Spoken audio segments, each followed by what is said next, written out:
Bismillahirrahmanirrahim. Assalamualaikum warahmatullahi wabarakatuh. Salam sejahtera. Salam keluarga Malaysia teguh bersama. Alhamdulillah, hari ini baru saja selesai tadi mesyuarat siri yang ke-15 Jawatankuasa Pasukan Khas Jihad Menangani Inflasi, dan pada hari ini kita telah membincangkan dan membuat beberapa keputusan penting yang boleh kita umumkan untuk pengetahuan ramai, seperti mana yang lazim kita lakukan sebelum daripada ini.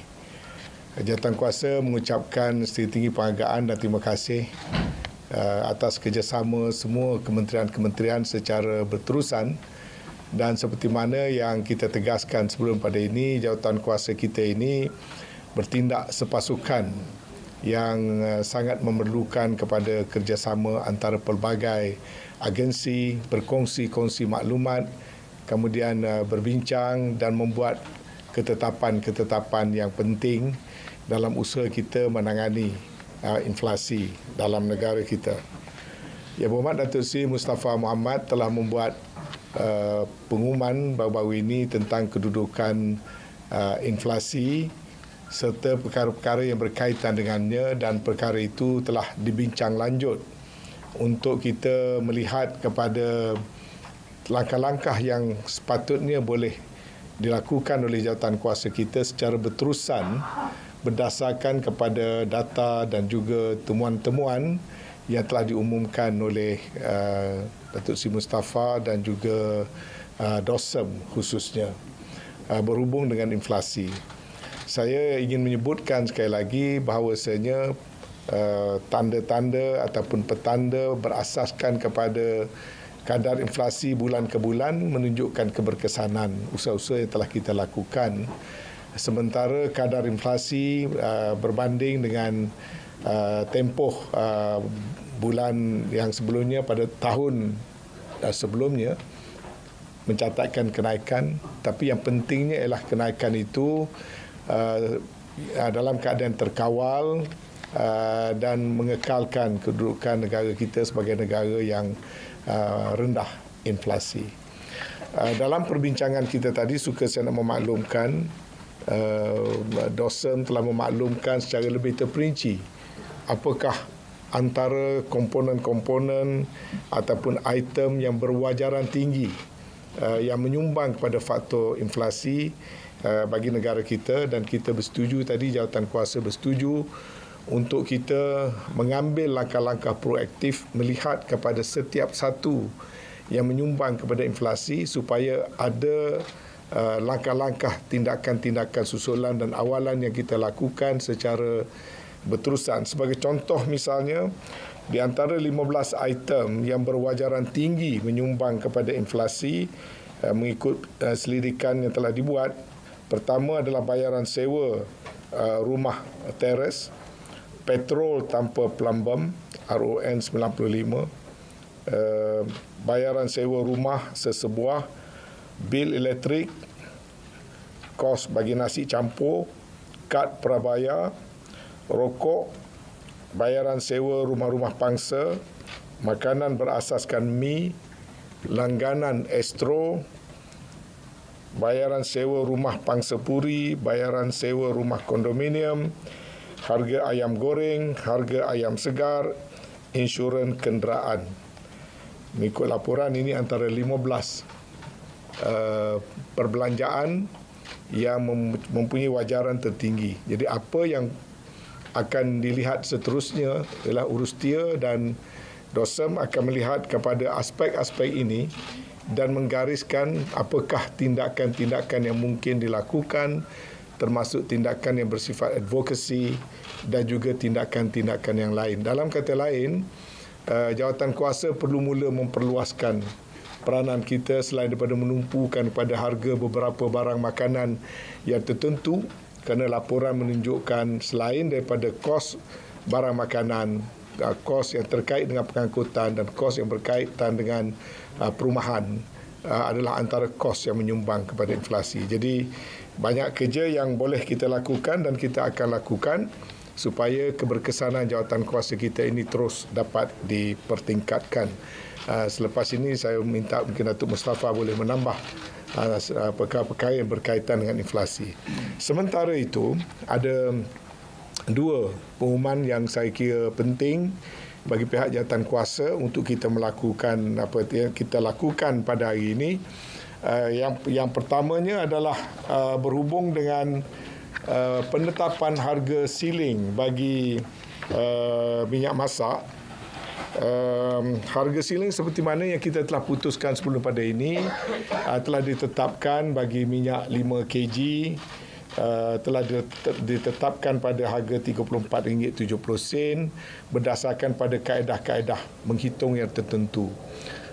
Suka saya menjelaskan KP dan HCP sewaktu mengira penetapan harga ceiling itu, harga RM34.70 itu bukanlah exactly berasaskan kepada harga sawit pada bulan Julai, ya.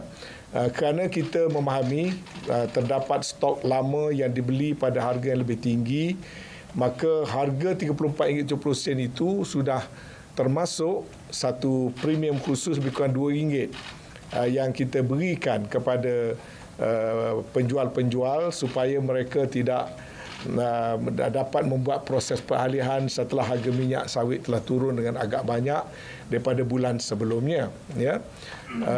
Dan kita telah menyatakan harga minyak sawit botol ini akan diumumkan pada tiap-tiap satu hari bulan, termasuk pada hari ini, berdasarkan kepada harga CPO pada bulan sebelumnya, dalam konteks ini bulan Ogos. Jadi untuk bulan Ogos kita mendapati terdapat kenaikan sedikit daripada dulunya 4,060 kepada 4,170. Jadi ada kenaikan 110. Tapi jawatan kuasa telah membincangkan dengan melihat base sebenar dulu campur dengan harga cushion ada lebih kurang RM2 dan keadaan sudah pun stable setelah sebulan lebih daripada waktu penurunan minyak peringkat awalan, maka harga, walaupun harga minyak sawit CPO naik sedikit kepada 4,170, setelah mengambil kira faktor-faktor yang saya maksudkan tadi, jawatan kuasa telah memutuskan untuk menurunkan lagi harga maksima minyak sawit botol 5 kg daripada RM34.70 kepada RM33.50 sahaja.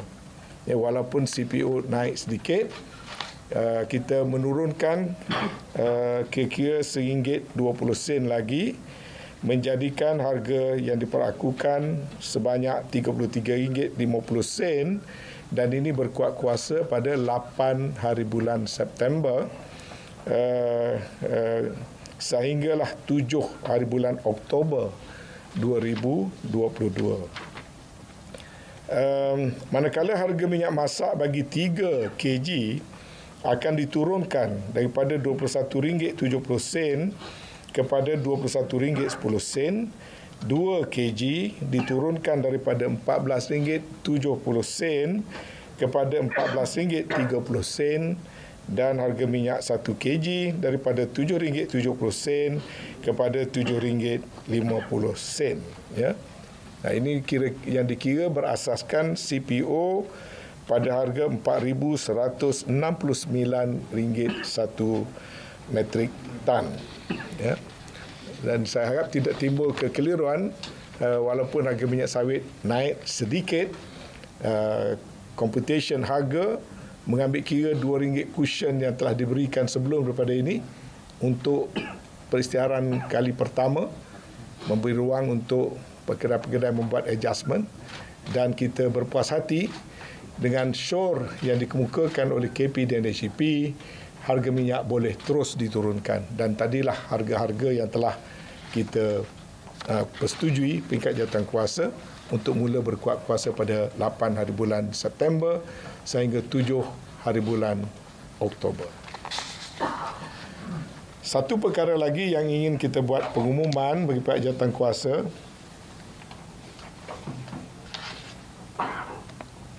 iaitu satu lagi tambahan program baru untuk membolehkan rakyat dapat membeli barangan dengan secara lebih murah. Program ini adalah, saya dah ulangi sebelum daripada ini, kita ada inisiatif jualan murah keluarga Malaysia. Kemudian kita tambah dengan jualan murah rangkaian koperasi.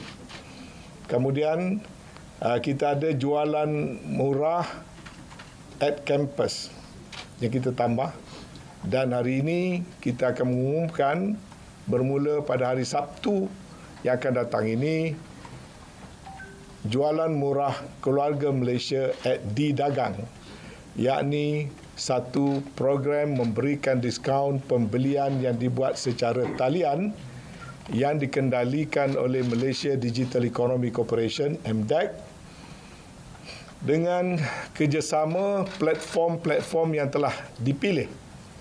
Platform ini termasuk platform e-dagang yang dari luar negara dan juga platform e-dagang tempatan. Walaupun permohonan platform-platform e-dagang itu banyak diterima, tetapi setelah dibuat penilaian oleh KECOM bersama dengan Kementerian Keuangan, untuk kali ini 17 platform e-dagang telah dipilih untuk menyertai program ini yang akan melibatkan dana perbelanjaan kerajaan sebanyak 150 juta secara matching dollar to dollar dengan syarikat-syarikat yang mengambil bahagian 150 juta lagi, bermakna jumlah yang terlibat yang akan memberi manfaat kepada peniaga dan juga pembeli ialah senilai 300 juta untuk dilaksanakan pada bulan September, Oktober, November dan Disember. So jumlah itu agak besar berbanding dengan tempoh pelaksanaan sepanjang tahun ini, dan program ini akan menumpukan kepada bukan lagi ataupun bukan hanya kepada barangan basah ataupun barangan groseri sahaja. Kita memperluaskan kepada perkhidmatan-perkhidmatan lain yang melibatkan perbelanjaan rakyat, dan ini termasuklah bidang pelancongan dan produk-produk kraft, produk-produk halal dan produk-produk pertanian, serta barangan Malaysia yang peniaga-peniaga ingin menjual ke luar negara untuk tujuan mengekspor. Bentuk kemudahan-kemudahan yang diberikan itu akan dapat dinikmati oleh peniaga tempatan dalam satu bentuk, kemudian akan diperolehi pada pembeli-pembeli tempatan dan juga kepada pemunya platform tempatan yang juga akan diberikan bimbingan untuk memperkasakan lagi, memperluaskan lagi, memperelokkan lagi platform mereka, kerana satu daripada objektifnya ialah untuk menggalakkan platform-platform tempatan ini untuk membesarkan ataupun melengkapkan operasi mereka seperti mana juga platform antarabangsa. Platform antarabangsa yang terlibat yang akan melaksanakan skim ini termasuklah Fave, Foodpanda, Grab, Lazada, OYO, Shopee, TikTok. Sementara platform tempatan yang telah berjaya dipilih termasuklah BizApp, Instant Store, Jocom, Crave, Kumoten, Local-in, Sama-sama Lokal, Artis, Site Giant, Wonderfly. Menjadikan semua 17. Ya. Dan apa yang antara karakteristik yang akan dibuat, di mana pembeli-pembeli yang masuk ke platform ini untuk membuat tempahan pembelian secara online, buat kali pertama kita memperkenalkan kaedah di mana program ini hanya untuk warga negara sahaja. Artinya mereka perlu memasukkan maklumat kad pengenalan diri mereka, kerana program ini hanya boleh dinikmati oleh warga negara sahaja. Dan tiap-tiap satu transaksi, untuk mengelak ianya disalahgunakan, bagi satu transaksi mereka mendapat termasuk voucher diskaun kira-kira 20% daripada barangan yang mereka beli, dan dihadkan kepada satu transaction purchase kira-kira RM500 harga barang, supaya daripada jumlah 300 juta yang diperuntukkan ini setelah dipecahkan kepada berbagai-bagai segmen, dijangkakan akan memberi manfaat kepada 5 juta transaction atau lebih kurang 120 juta transaksi satu bulan. Dan ini akan memberikan benefit kepada ramai keluarga ataupun pembeli-pembeli dan pengguna-pengguna. Penjenamaan kepada program ini, macam saya katakan tadi, dia menjadi extension kepada program jualan murah keluarga Malaysia @D-Dagang. Program ini di peringkat MDEC ada program D-Dagang asalnya, untuk menggalakkan onboarding bagi pengusaha-pengusaha tempatan menjual produk mereka melalui aplikasi yang saya sebutkan tadi. Pada masa yang sama, pembeli-pembeli produk tersebut mendapatkan voucher diskaun maksimum RM100 bagi satu transaksi, ataupun 20% daripada harga maksimum mereka membeli satu transaksi sebanyak RM500. Dengan cara demikian, mereka boleh membeli termasuk juga groceries, termasuk juga barang basah, bergantung kepada platform tersebut menawarkan perkhidmatan apa. Buat masa ini, sebahagian besar tumpuan juga diberikan kepada sektor pelancongan, membeli tiket, menempah hotel dan sebagainya, untuk menggalakkan industri pelancongan, kerana program ini juga bertujuan untuk menyokong pertumbuhan dan pemulihan ekonomi, kerana kerajaan merasakan sektor pelancongan satu daripada sektor yang boleh diberikan dorongan dan tambahan untuk membantu proses pemulihan ekonomi negara, selain daripada kita menggalakkan digitalisation dan menggalakkan pengusaha-pengusaha tempatan untuk mengambil bahagian dalam onboarding dan menjual produk-produk mereka melalui saluran online. Dan yang ketiganya, menggalak rakyat membeli secara online, yang memberikan banyak saving kepada rakyat, kepada penjual dan sebagainya. Jadi satu program yang keempat, di bawah jelajah ataupun di bawah aspirasi jualan murah keluarga Malaysia. Jadi ini versi keempat. Jualan murah keluarga Malaysia versi 2.0. Kita dah tambah melalui rangkaian jualan murah melalui rangkaian koperasi. Kita dah umumkan kita akan memperluaskan jualan murah keluarga Malaysia @campus. Now jualan murah keluarga Malaysia @D-Dagang ataupun online. Jadi ini usaha jawatankuasa dengan kerjasama pelbagai agensi dan kementerian sebagai satu usaha berterusan supaya rakyat mempunyai lebih banyak pilihan untuk mendapatkan barang-barang dan juga perkhidmatan dengan harga yang lebih menjimatkan, dan dengan cara itu merendahkan kos sara hidup mereka masing-masing yang menjadi sebahagian daripada tugas jawatankuasa jihad. Sekarang saya minta Dato' Pa untuk membuat sedikit tambahan lanjutan supaya rakyat dan masyarakat lebih memahami lagi isu-isu yang terkait dengan inflasi dalam negara kita yang menjadi tanggungjawab kepada jawatankuasa pasukan khas kita. Silakan. Terima kasih Yang Amat Tan Sri Anwar, Pengerusi Jawatankuasa ataupun pasukan khas jihad inflasi. Saya nak tambah dua perkara. Yang pertama berkaitan dengan kadar inflasi bulan Julai.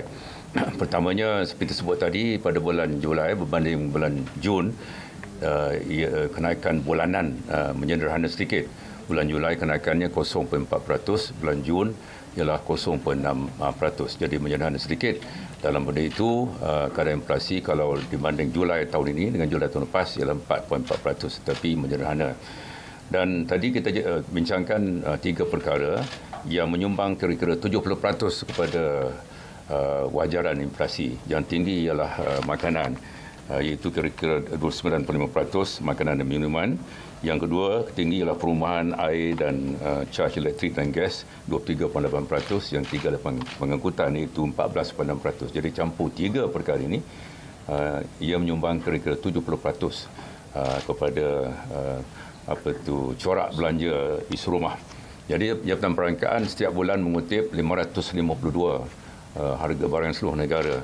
Kebanyakannya ialah bulanan, tetapi bagi barang-barang basah seperti ikan, sayur dikutip 2 kali sebulan. Ya. Itu kaedahnya. Jadi ketika waktusan tadi kita kena halusi. Jadi 70% itu ada 15 yang punya wajaran yang tinggi. Yang tinggi sekali ialah seluruh rumah. Maka Jawatankuasa meneliti perkara ini dan urus dia akan melihat kaedah-kaedah bagaimana kita nak mengawal inflasi, melihat kepada hakikat bahawa 70% adalah dalam 3 kategori dan 15 barangan merupakan barangan punya wajaran yang tertinggi. Itu yang pertama. Yang kedua, saya nak maklumkan bahawa oleh kerana harga ayam ini adalah satu perkara yang penting untuk rakyat Malaysia, maka Jabatan Perangkaan sudah memulakan kajian. Kita nak lihat dari segi keseluruhan value chain itu, berapa kos benar yang dialami oleh bukan sahaja pengeluar tetapi juga pemborong dan peruncit. Kajian sudah bermula pertengahan Oktober. Jabatan Perangkaan akan siap kajian ini. Kajian ini penting untuk kita tahu berapa sebenarnya kos, apa sumbangan daripada makanan, daripada buruh, daripada tenaga. Angka ini memang sudah ada daripada DVS, tapi kita dapati angka ini perlu dikemas kini kerana mungkin angka ini 1-2 tahun usahanya. Maka Jabatan Perangkaan sebenarnya dah arah oleh Kabinet untuk membuat kajian ini, dan kajian ini sudah pun berjalan. 9.5 lagi akan siap. Ini akan memberi panduan yang lebih tepat kepada kerajaan, kos benar untuk mengeluarkan ayam bagi peternak, kos benar untuk pemborong dan kos benar untuk peruncit. Kita sedia maklum bahawa Kabinet HEP mengawal 12 item semuanya sekali yang dikawal, dan 7 barangan merupakan barangan subsidi. Jadi bagi barangan yang diberi subsidi dan barangan yang dikenakan kawalan harga, tidak ada masalah. Ya. Daripada lebih 552 barangan itu, cuma 19 sahaja yang dikawal. Jadi yang lainnya free market lah, pasar terbuka. Oleh itu kita kena fikir kaedah-kaedah bagaimana untuk pastikan bahawa tidak ada kenaikan harga yang tidak berpatutan. Jadi itulah 2 perkara yang saya nak tambah pada pengumuman Tan Sri Anwar. Terima kasih banyak. Okey, seperti mana biasa, kalau ada apa-apa soalan yang nak ditimbulkan,